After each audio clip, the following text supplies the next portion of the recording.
Guys, what's up? Brian from Sports Advantage here with Lucas, CJ and Lucas, our Sports Advantage team.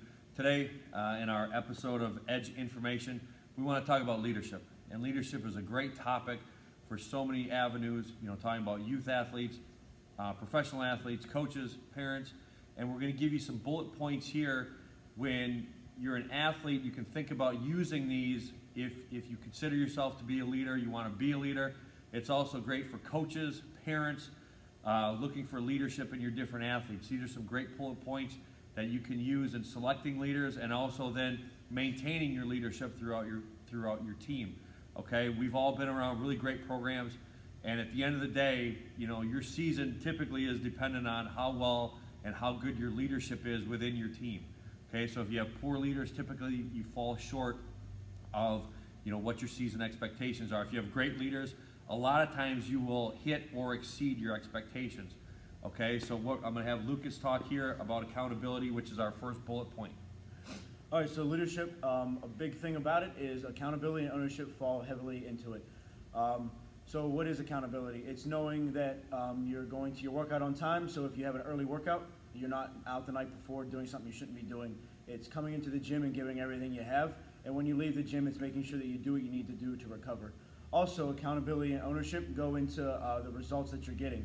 So if you're not reaching the goals that you're trying to achieve, getting bigger, faster, and stronger, it's taking a step back and looking at what is really causing the problem. It's not pointing the finger, it's looking back and making sure that you're doing everything that you can do to make yourself better and the team better. So basically, all in all, accountability isn't about a personal thing, it's about a team thing as well. So if you're going to take that leadership role, you need to make sure you're holding yourself accountable and the team as well. Awesome, Lucas. All right, CJ is going to talk about effort and mindset. All right, so talking about effort and mindset, that is always a good thing with a leader because their mindset will reflect on their effort. If you're going into a workout, a practice, or any game situation with a mindset that isn't ready for it, it's going to show in your effort. It's going to show right away because we've seen it all through with everything we've done with our athletes. If their mind isn't ready, we see that right in the warm-up. So that's even before we even get to a workout. But if their mindset is focused and laser on, then guess what? That effort is going to show right there because we see everything is crisp, precise, and they know exactly what they do. Because when you're going through with the right mindset, that's going to mean that your effort level is going to go beyond the regular expectation. If you go through a workout or anything with a mindset of, I just want to get through it, well, you're not going to be pushing around as much weight as you're going to be doing the week before. But if you're going into a game situation with that same mentality, that's when you'll see that effort level go down, and that's when your opponent is going to come through and knock your teeth out. All right, so you don't want that to happen. Have the right mindset because then your effort level is going to go up. Awesome. Lucas? All right, guys, I'm going to talk about action. So as a leader, when it comes to accountability, effort, and mindset, none of those things really matter unless you take action. Okay? Goals are just ideas unless we take action upon it. And not everyone can be a leader. It's not easy to be a leader when something's going hard or like it's a challenging task. Those are the kind of situations where we really need the good quality leaders, people that are willing to take action, push themselves through an uncomfortable situation, and just step up to the plate. Be the guy is an idea that everybody says. It's be the guy. Be the person that's doing it. Don't be the person that's not willing to put in the work but wants to get to the goal. The people that take action are the people that get to the goals and the people that get to set new goals. Awesome. So just kind of close here, talk about accountability again. A leader needs to be the person that's doing, following the rules of the team, doing the things that the coaches are asking you to do if you want to ask the rest of your teammates to do it. So in other words, you can't try and hold your teammates accountable if you're not following through with the things that the coach or your teachers or whoever else is asking you to do. CJ talked about mindset and effort. Obviously, every day you come, whether it's a practice or anything like that, you have to mentally have yourself ready to practice at an all-time high.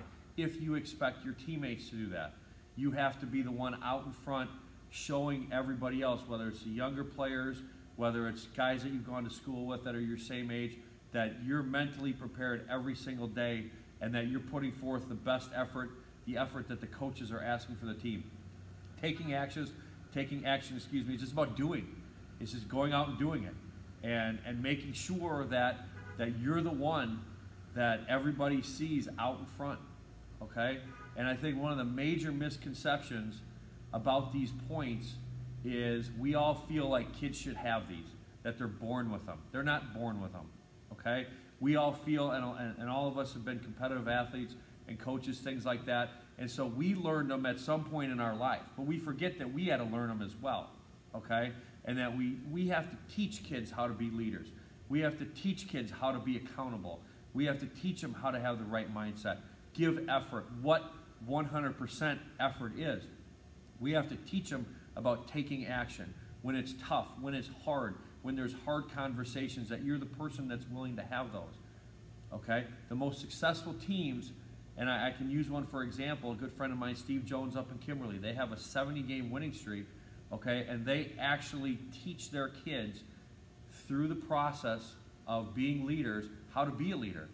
And one of their concepts is called is being a servant leader. And I think a lot of times kids misconstrue age for leadership.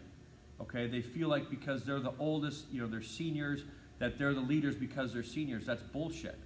Okay, the people that take action, that are out in front, that are taking care of their teammates, those are your leaders on the team, not just your seniors. Okay, leadership isn't defined by age, it's defined by action. So make sure that as you're looking for your leaders, if you want to be a leader, just because you're a freshman or a sophomore on your team doesn't mean you can't be a leader. Okay, you may not be the full team leader, but you could be a leader within your position group, or the different things that you're doing by your actions that you take. Okay, so again, when we talk about leadership, make sure if you're a coach that you're teaching your kids these principles. Okay, because most kids aren't just innately born with it. Okay, we appreciate you tuning in again today for Edge Info. Again, any of these concepts you have questions on, things like that, feel free to email us. Check out our website, www.sportsadvantage.com. Check us out on Instagram @SportsAdvantage. All right, and we'll see you next time.